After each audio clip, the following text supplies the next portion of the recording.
Hey everyone, Groovy Xavier here. Today is December 30th, almost New Year's. Almost ready to ring in 2025. We're out here at the big tree yard on this beautiful sunny day. You can see it's 60 degrees, which is always going to be rare, right, for midwinter, but in Georgia it's not always that rare. Sometimes it comes out of nowhere, and luckily we're having a quick spell, some sunny weather, which is great because I wanted to come out to the yard and do some oxalic treatments for all of our hives out here. So I've already been at one of the yards, did that, had to clean up a dead out. It's really interesting dead out. There were signs of basically absconding. There's maybe the tiniest little pile of bees, and it was a colony that before Thanksgiving was pretty good, but for some reason they either absconded and a few stragglers died, but did not show signs of any other reason other than simply they just absconded, and it's a real shame. But we're at this yard, like I said, just looking at from the outward looking in, it's looking pretty good. So we're just gonna top off some dry sugar. We are gonna do our OA, and then we're gonna try to get out of here. So I will begin.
All right, we're done here.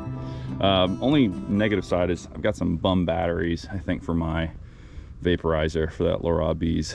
So I need to, unfortunately, cut my visit short. I still had like 2 hives way over there that needed OA, and I just don't think they're going to be able to get it, unfortunately. So that might just be something. Go over there, I top them off with dry sugar and make sure to give them some OA on the next top off later this month. So I don't like that, but I'll be better prepared. I'll get some better batteries and ones that'll actually hold a charge long enough to use. That is the only downside with some of these devices, is how many uses you can get out of it. But I also am using very cheap, not so great Amazon batteries. Those things are they're not the best. This is a great example of you get what you pay for type of thing with certain things. So other than that, yeah, like I said, all these hives look fine. I don't have anything negative to say. They all seem to have pretty decent populations of bees, just from a cursory glance, topped off dry sugar. Yeah, don't have a whole lot to say. I'm gonna make this video into 2 parts. So this thing might not get uploaded until later in the month, because the next visit I wanna do, I'm gonna still combine in this video. So I'm gonna pause here and pick it up, and it's going to be later in the month in January. So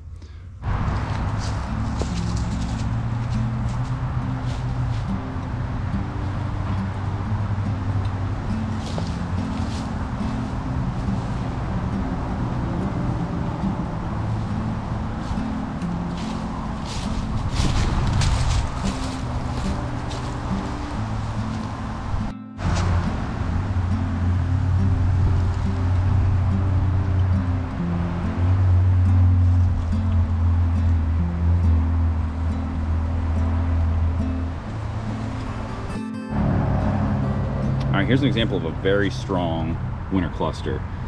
You know, right here, it might be a 10 frame box, but there's only 8 frames because you got this feeder in here, right? And this has been overwintering so far as a single deep. I'm actually taking out, I've already taken 1 out of these old, not old frames, but frames that doesn't have any resources on it. Those are the blank. And I'm gonna give them That one dead out that I had that had some nectar, I'm going to take that and I'm gonna give them something to work on. I mean, even this frame right here doesn't really have a whole lot. There's some sugary nectar, probably from the winter feed that I put in there. I'll leave that to them because I just don't want to deal with the whole shaking out, but I'm at least going to give them a frame from right here. This is a heavy, heavy, heavy one too. See all that glistening in there? And that's going to give them something to work on over the winter months. So I'm all for equalizing. I mean, again, I wouldn't be doing this if it wasn't such a warm day. Again, it's like 60 degrees out here, so really not that bad.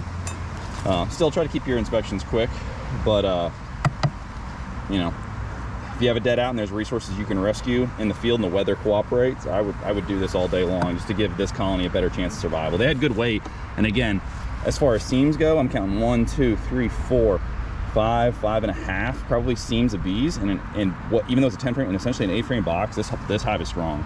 This is a really strong hive. Most of these other ones pretty good, but some smaller colony or, you know, clusters than others. So just wanted to mention that and say, you know, if you get the opportunity to do that, you know, steal from the dead if you have some dead outs that have salvageable frames, and give some of these hives a boost during midwinter.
All right, like I said, that's just a few examples of some of these midwinter checks. Right now, I'm actually recording this video a few weeks later. I had hoped to have some more content, but I realized I kind of need to get this out now since today is actually February 5th on my phone, and I just kind of want to get this video posted. Overall, hives are looking good, as mentioned and kind of shown in the video. I've found, a few dead outs due to the cold. Since the recording of the earlier part of this video, we've had some pretty cold weather. We've had some snow here in Georgia, which has been very interesting, a couple inches here and there. But overall, that hasn't really affected the bees. I'd say of, maybe the 20 some hives that I roughly manage near me, I'd say only maybe 1 or 2 has not made it, probably 1 really, since the earlier part of this video. The only other thing I was going to kind of talk about is the benefits of using a thermal imager for doing winter checks. And I think that they're very beneficial. I wish I could actually kind of show you some of the footage. I actually don't have the recording cable to be able to upload that, but some of my future videos, I'll make sure to kind of show you what that would look like. But I think it's a very useful tool in your tool belt. I don't think it's necessary though. After now using it this winter, I think it's a fun thing to have. You can find imagers that most beekeepers use that are handheld, that are, you know, a couple $100, you know, on the cheap end. Maybe there's one just sub 200, or, you know, 2 to 3 to 4. This one's a lot more expensive. This one's actually more used for other usage, but, you know, sometimes you'll see the ones that are more handheld imagers you can see on Amazon, and I think they have their use.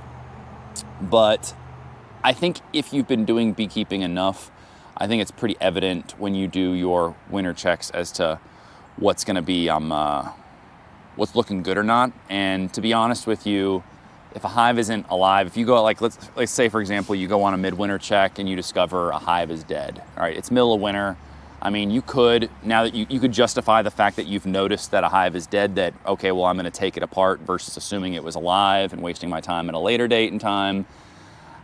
Again, I think it's a fun tool, but I would never say it's something that is a must. It's just good future planning of, you know, if I had come out here when it was in temperatures where it's too cold to crack open a hive and I discovered a deadout, I could just say, okay, I noticed that there's a heat source.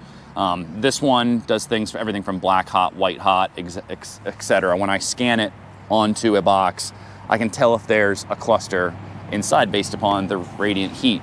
But if I discover there's not with a thermal imager, I could right then and there just take the deadout with me and clean it up. But I guess if it's not, if you have the peace of mind of knowing all your hives are good, you know, you might sleep a little bit better knowing that. But I just don't think it's a must. So if it's a fun thing that you want to get into and spend some money, by all means, go for it. But just figured I'd share that little piece. So the only other things to kind of talk about to wrap up this video is, you know, today's a beautiful day. Today is 70 degrees. Like I said, it's February 5th. We have a really warm spell that came out of nowhere. And, you know, I still think that here in Georgia, we're probably going to have a little bit more winter. I'm noticing, aside from the activity out here, you can see the bees are going crazy. They're buzzing like crazy at this small yard right here. But it's still too early for me to start thinking about things like adding boxes. My guess is, for me, I will probably be coming back out here later in the month, and I will be adding boxes to colonies that could use it, and then leaving weak ones alone for a little bit longer. But next visit, we might also talk about making splits with divider boards. It's a great way to make an early split before, while things are still somewhat cool. So excited to share that again.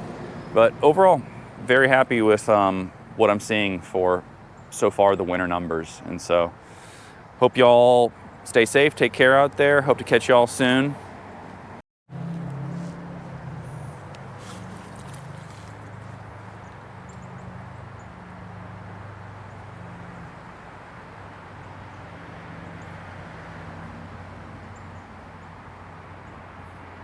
GoPro, stop recording.